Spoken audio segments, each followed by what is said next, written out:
They say revenge is a dish best served cold. I say, serve it in high definition on a 12-foot screen in front of 200 of your closest friends and family. My name is Chloe, and this is the story of how my wedding day became the public execution of the two people I trusted most in the world. My life seemed perfect.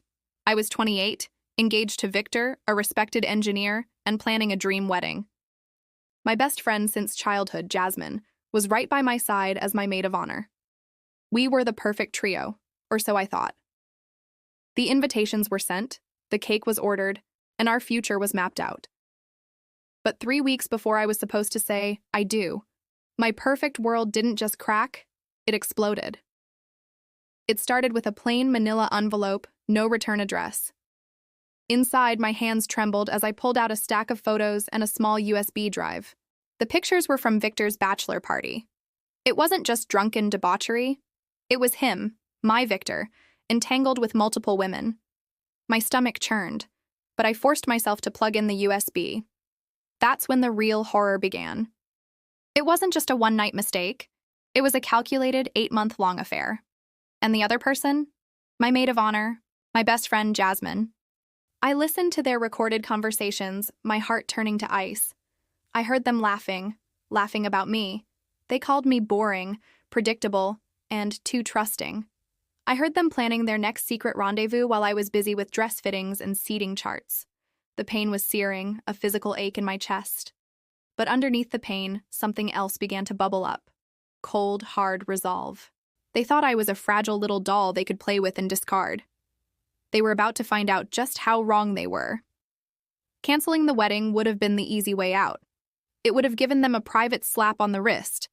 But what they did was public humiliation dressed up as love, and they deserved a consequence that mirrored their crime. I decided the show must go on. My wedding wouldn't be a celebration of love. It would be the stage for their downfall.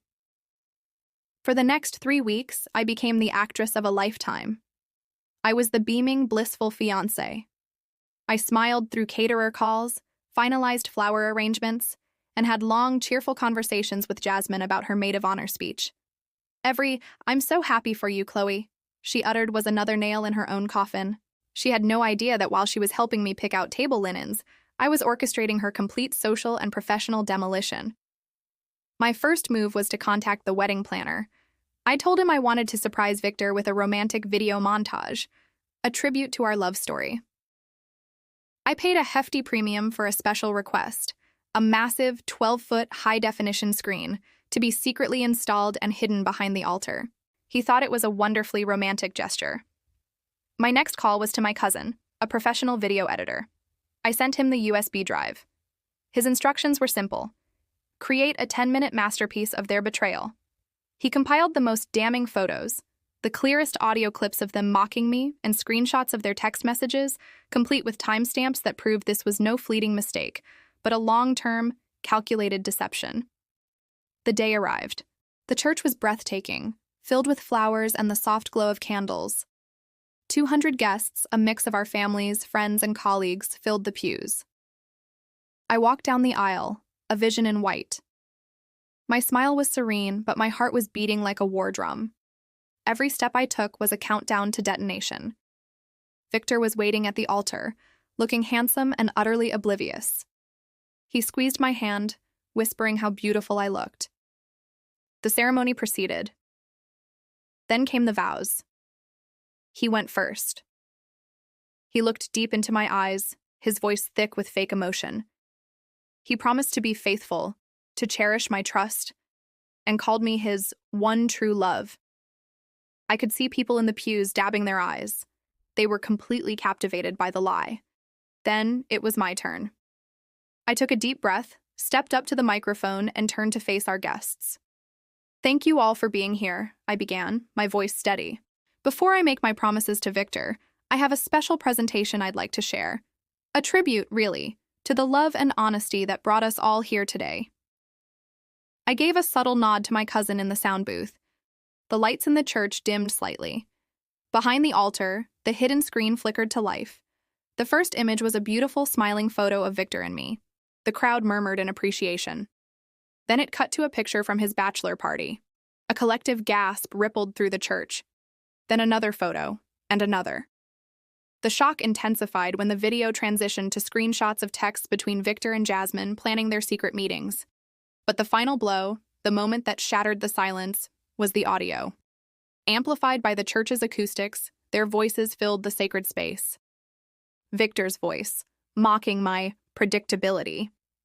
And then Jasmine's laughter as she called me clueless. The entire congregation heard them, in their own words, detail their 8-month-long betrayal. The fallout was immediate and spectacular. You could have heard a pin drop, followed by a wave of horrified whispers. I watched Victor's face drain of all color. He looked at Jasmine, who looked like she was about to be physically ill. But the real consequence wasn't just the embarrassment of that moment. It was what came after. Victor's deeply religious, conservative father stood up in the middle of the church, his voice booming with rage, and publicly disowned his son on the spot. By Monday, Victor was fired from his prestigious engineering firm for violating their code of conduct on moral integrity. Jasmine, a freelance consultant, lost every single one of her clients within a week. Our entire social circle, the community we had built, turned their backs on them. They became toxic. As for me, I didn't just survive, I thrived. I divorced Victor, sold my half of the house, and took that money to build a new life from the ashes. I started my own crisis management company, which I cheekily named Phoenix Rising. My story, the story of the bride who refused to be a victim, became the foundation of my career, and eventually a best-selling book. The greatest lesson I learned is this: never, ever underestimate the quiet person. True strength isn't about screaming and crying. It's about emotional control, strategic thinking, and delivering a just and equitable consequence. Your worth is never defined by someone else's inability to see it.